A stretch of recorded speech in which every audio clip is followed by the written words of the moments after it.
welcome all of you to our program today. We have a very special guest with us. His name is Jeff Riley. He is from Darlington, Wisconsin. And most recently, he went on a mission trip to Russia.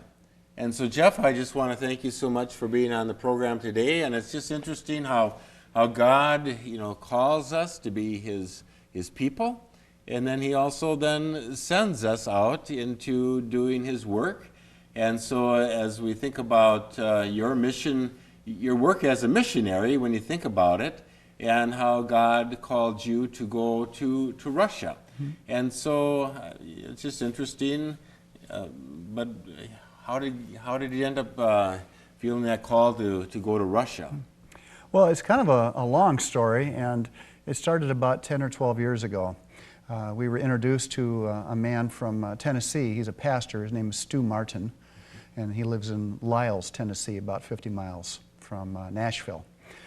Stu came up here to do some music for a friend of ours, and during that time we got a chance to get to know him and find out about his ministry. The unique thing about my background is, up until the time I went on this last mission trip, I thought I was Russian. But I determined after someone looked at some documentation that I had that I'm actually Ukrainian. Okay. So it was a unique experience to be able to go to Russia just because of the fact that I felt that in my background I had that kind of genealogy, if you want to say it that way. Mm-hmm. My ancestors were from that area.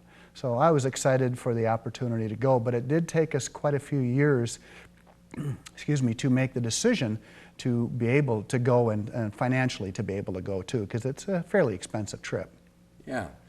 Okay, so whereabouts in Russia do you go? Mm-hmm. Did you go on your mission Mm-hmm. trip? Well, if you're familiar with where Russia is, Moscow is the place that we landed, and they're actually closer in latitude to Canada than what they are to us. They're well north of us. So we landed in Moscow, and from there we took a car and drove down to a place called Kaluga, and that is where we had the ministry to the orphans. We were invited to come to Moscow by Pastor Grigory Trapets and the Grace Church over there. So we drove there and we saw multiple orphanages and rehabilitation centers while we were there. Yeah, so when you think about mission work, sometimes mission work would be, to go and try to minister to people who are not Christians, to give them the Word of God and to try to bring conversion. But then the mission work, it's very multifaceted as far as all the different things that God, calls us to do. And so this would be working with orphan girls then. Actually, this is working with orphans in general, boys and girls. Well, orphans in general, mm-hmm. Boys and girls. Okay. Boys and girls, right. Because in Russia, probably like many other countries, the children age out of the orphanage at some point, 16 or 17 years old. They can't keep mm-hmm. them any longer because of limited resources. And at that point, then they're released out into the world, and sometimes they become prey to bad elements that are out there, and they get turned into criminals of various sorts. So what our goal is to work with the children, show them a little bit of the love of the people of the United States by taking some gifts over to them. And the gifts are fairly simple, but there's something that the children themselves can enjoy, their personal gifts like socks and crayons and pencils and a few little toys and some candy and some other minor little things that we give to them. But then they're theirs. And that's probably the only gift that they get all year long. They tend to share clothing over there. It's kind of hand-me-down. You wear them until they're worn out. And they don't have a lot of love and appreciation, even though the children sometimes have parents. They're called social orphans when they have parents and they go into the orphanage. And the reason behind that is the fact that the parents don't have the funds to be able to support the children, or there are problems in the home. Russia has a very big problem with alcoholism. It actually started back in the 13th century when the Tsars instituted taxes for taverns as a way to raise revenue, and it's continued ever since that time. So it's really a generational curse that the men and women face over there. 70% of men and women in Russia have been alcoholics or are alcoholics. Well, that's a high ratio. Yeah, and there are other people who are also suffering with other things too. There's drug abuse, there's prostitution, there's criminal things that are happening, and the people over there really need our help to get out of this condition that they're in and to get them on the right track.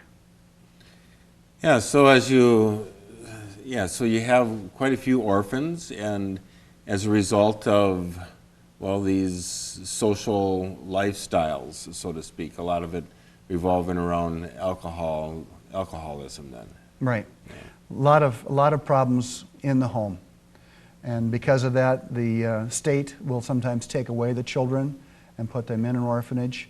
Also because of alcoholism, there's a problem with fetal alcohol syndrome, and there's spina bifida, and there's autism, and there are other things. And the children end up in rehabilitation homes when they have diseases similar to that. And then the government, which used to promote getting the parents to give up these children, now they're trying to promote that the parents have an active life with them, at least in the fact that they come to the rehabilitation center and spend time with them, helping these disadvantaged orphans to learn how to walk, to talk, to care for themselves in minor ways. Yeah. So, like, how many different orphanages did you go to then? I think we probably went to 4 or 5 different orphanages, plus a couple of rehabilitation centers. One of the rehabilitation centers was for children with autism, and another one was for adults. It was actually a farm, and that's where the adults attempt to get over alcoholism and drug abuse. That's actually a 1-year program. The people, make the decision, the commitment to stay there for a year. The first few months, the adults are sort of recovering from their disease, their alcoholism or drug abuse, and then after that, they're taught some work ethics. How to care for plants in a garden, or how to do making bread, or other things that they do. The farm recently introduced honeybees, and that's going to be a very good crop for them. So the people on the farm are given a little bit of a training and a trade, so that once they get out, they understand, how to, gain some income, how to work, how to be employable, how to be responsible. And then, of course, during the time that they're there, they're also giving counseling and introduced to Jesus Christ, so that they will know who Jesus is and what He offers them as a free gift. So that's the blessing of that ministry that's going on there. And from the reports I've been given, there's about a 90% success rate for the people who go to this farm and receive a rehabilitation there. Isn't that wonderful? Isn't that something, God working? And so you mentioned, you fly into Moscow, Mm-hmm. and then you are connected with, you mentioned a Grace Christian Church. Mm-hmm. Yeah, it's an evangelical church, and the name of the church is called Grace Church. Incidentally, this year they're celebrating their 20th anniversary in September, and Pastor Stu Martin is going to be going back to Russia in September so that he can help them celebrate that. And the whole thing came about when 2 missionaries decided to go to Russia for the very first time. They took the scientific method of throwing a dart at a wall map of Russia, and they ended up going to Kaluga because they wanted it to be completely something that God had control over. When they arrived in Moscow, they didn't even have an interpreter. Somehow they were able to obtain a taxi and made their way to Kaluga. And when they got there, they still didn't have an interpreter. So they stood on the street corners and handed out tracts. And that was the extent of their mission trip the very first time. But the second time they went, then they got an interpreter, they rented a hall, they did evangelism, they did a kind of like a camp or tent sort of meeting. And by the third night of this, they had packed the place. People are hungry for the Word of God in Russia. Isn't that just amazing? Yeah, that really is. Yeah, and so going to Kaluga, and you had mentioned, the importance of having an interpreter. So to go on a mission trip there, an interpreter is very important. You go to a lot of countries now, and in so many of these countries, most people seem to be able to speak English fluently, but that's not the case in Russia. No, I would say it's not the case in Russia. Probably only 1 out of 1,000 people maybe could speak English. When you get into Moscow, there's a possibility that you might have a bit higher percentage, but when you get to Kaluga or other places, we would visit another town called Tula, and the percentage of people who could actually speak English would be very, very low. Okay. And so in going to Kaluga then, you have an interpreter, and you'd mentioned that you give gifts to the children, and these are sounds like practical gifts, like school supplies, it sounds like, and clothing, things that they then have and can use and appreciate. And you mentioned that gifts are not all that plentiful for these kids, and so this is something that I'm sure brings a lot of joy and delight to their lives. It does. I have a few pictures, and maybe now would be a good time for us to start to show some of those pictures. If I could have the first image come up, please. This first image would be of Pastor Grigory Tropets and of his wife, Olga. We're invited to Russia. In order to get there, you can't just sign up and go. You actually have to be able to have someone invite you. So it's important to have a sponsor. And Pastor Grigory was our sponsor while we were there.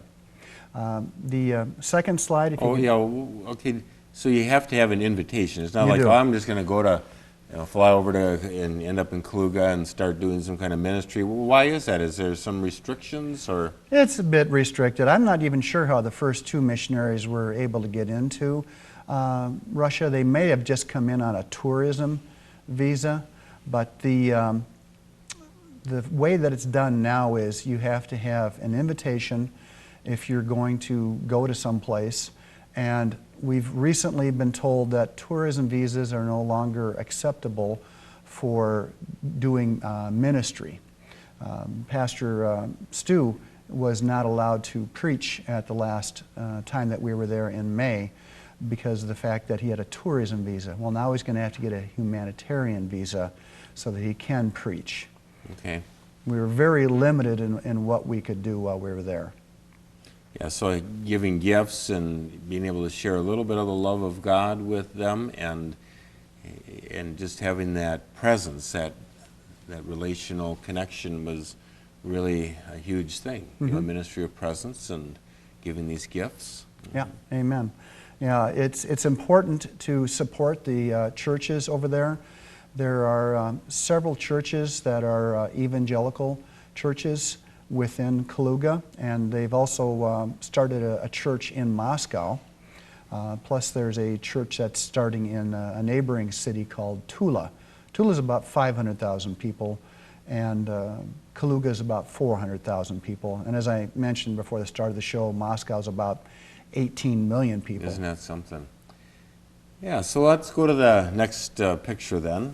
Yeah. Unfortunately, I don't have all of the images right here in front of me, but as you look at the images, we'll just go through slowly. The second picture, I believe, is of a couple of young girls who were at the Misholsk orphanage, and we gave them some gifts. You might be seeing some bags in their hands at this point, and those represent what we talked about earlier that the children receive. The third slide would be some of the other children who were at Misholsk, and they were very young children, the ones that we saw there. I don't know if there were some older children there at that time or not, but we happened to come at a time of the year where children were having testing. Just like we do at the end of our year here, there are school tests, academic tests that they have to pass in order to get to the very next grade. Children in Russia really don't have as much education per se as what we do here in the United States. I've had 2 different reports given to us as far as how much education they have. Some say it's as little as a 6th grade education, and I've also heard that it's up to a 9th grade education. But I don't think it's beyond a 9th grade education. Okay. Okay. Well, now as far as these orphanages go, is there like a certain number of kids that are in an orphanage, or does it vary? It does I mean, how vary. many would generally be in an orphanage as you would go there? Could you? The orphanage range in size. One of the orphanages we went to, which was right in Kaluga, probably had less than 20 children there. And then 2 other orphanages we went to, Azarovo, which I think is the 4th or 5th picture there. That one could have had in the neighborhood of 100 or more children. The unique thing about the Azarovo orphanage, if you're looking at a plaque image of a man there, the director in years previous, he was very interested in helping the children. So he would actually donate his time and his efforts after the children aged out of the orphanage, and he would find them jobs and safe places to live. He even uses his own money to be able to do that. They have a unique relationship with children who have grown up and are adults. They come back in the summer, and then they have a get-together where the adults and the kids who are in the orphanage yet are mixed together at a picnic, and then the kids learn about what life is like on the outside world. So that's a very unique experience in all the places that we've been to. And actually the acting director, the person we saw at that orphanage, she was around 40s or so, and she was a former orphan from that orphanage. Okay. Well, then as far as like the gifts that are given then, are those gifts that your local church then provided, or you yourself, or I mean, as far as getting the gifts and getting them over there, I know sometimes on the plane having a lot of baggage can be problematic sometimes. So I'm just wondering, you know, how you are able to raise the money or get the gifts, and then how to get them over there. Sure, very good question. Some of the gifts come from local churches in the area that I live in.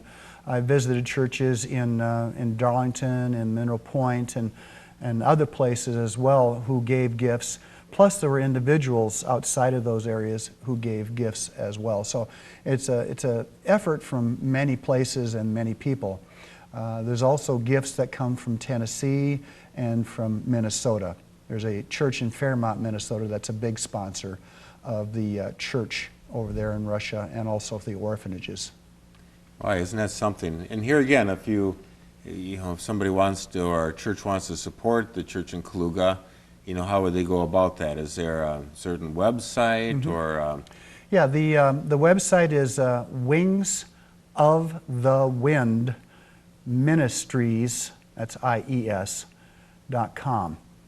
And if you would like to email me for more information, my email is mlbjef@yahoo.com. And I'd be glad to respond to your questions about Russia or the orphans or giving gifts to the funding for the children and for the Grace Church there. It just sounds like such an exciting ministry to be connected with. Yeah, so what are we on, like the 4th picture now? Yeah, I think we might be on the 4th picture.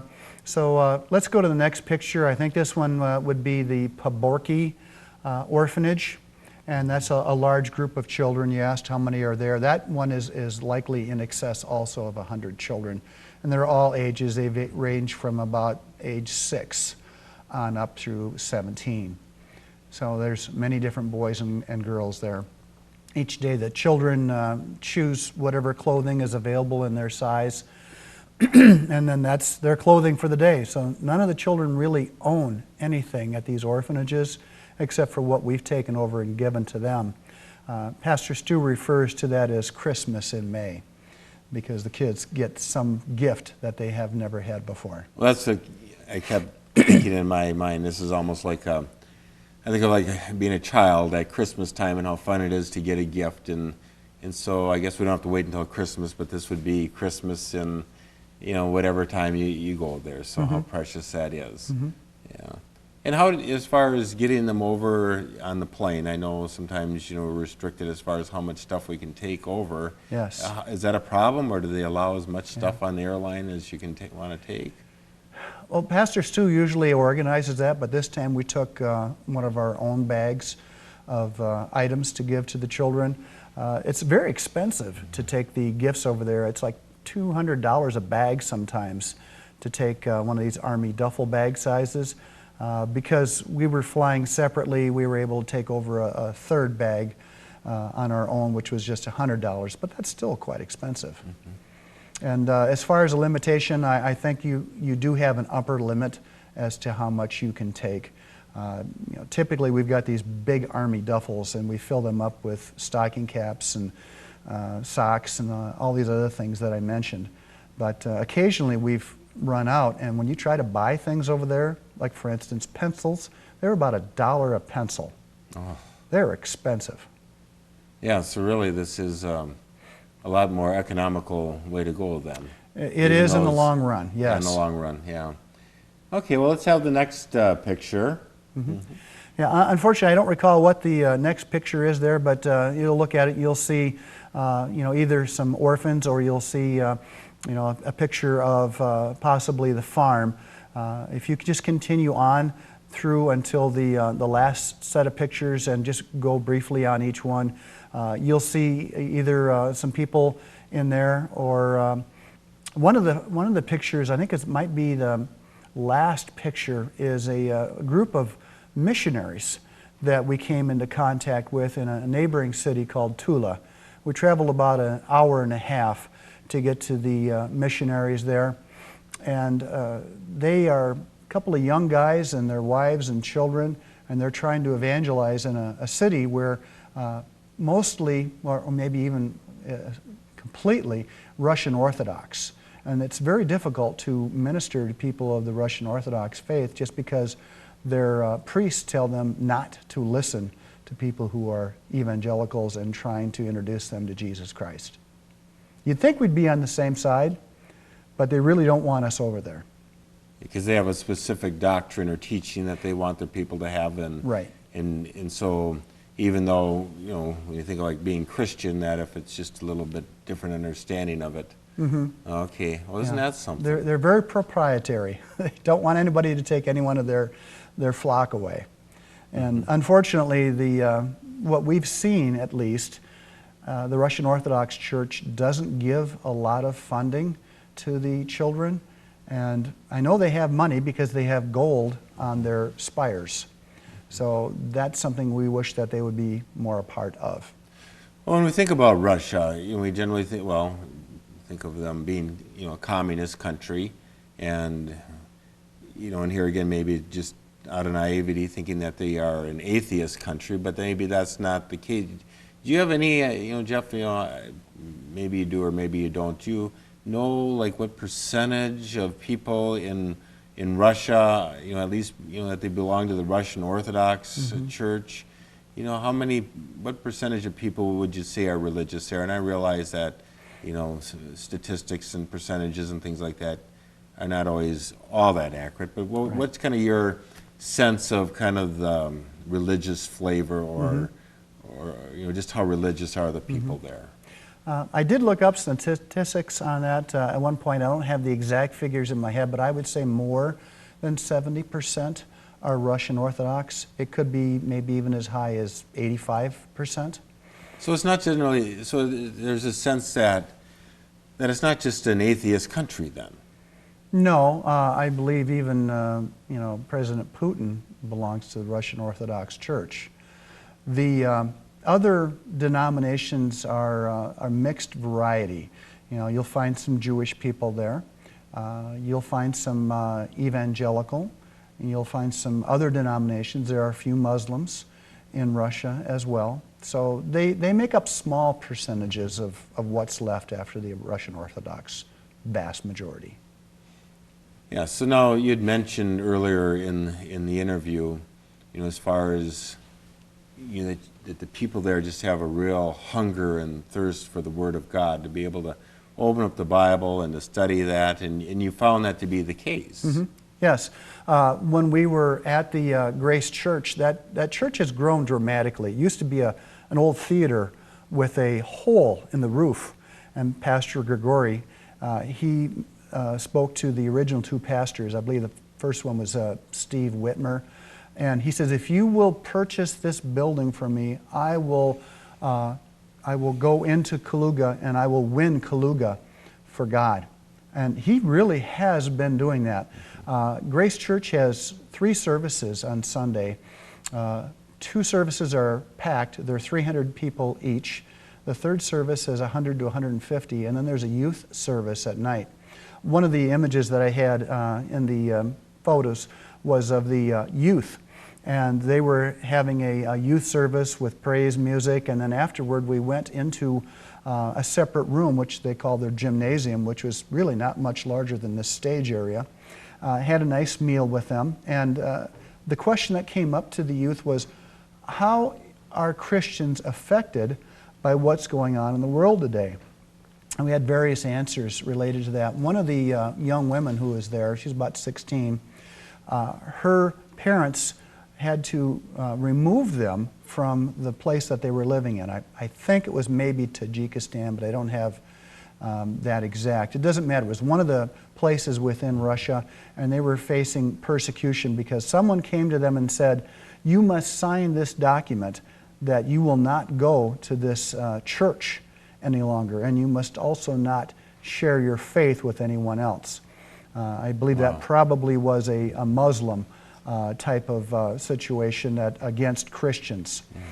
And they came then to Kaluga so that they would have more religious freedom. More religious freedom, yeah. I'll tell you what, this has been so interesting, Jeff. Thank you so much for coming on the program today and sharing about this very exciting ministry that's happening in Russia. And I know that maybe some of you might be interested in maybe tapping into this, supporting it financially, or even possibly going on a mission trip to Russia. So Jeff, thanks so much for being on the program, and God bless all of you for joining us this day as well. Thank you so much. God bless.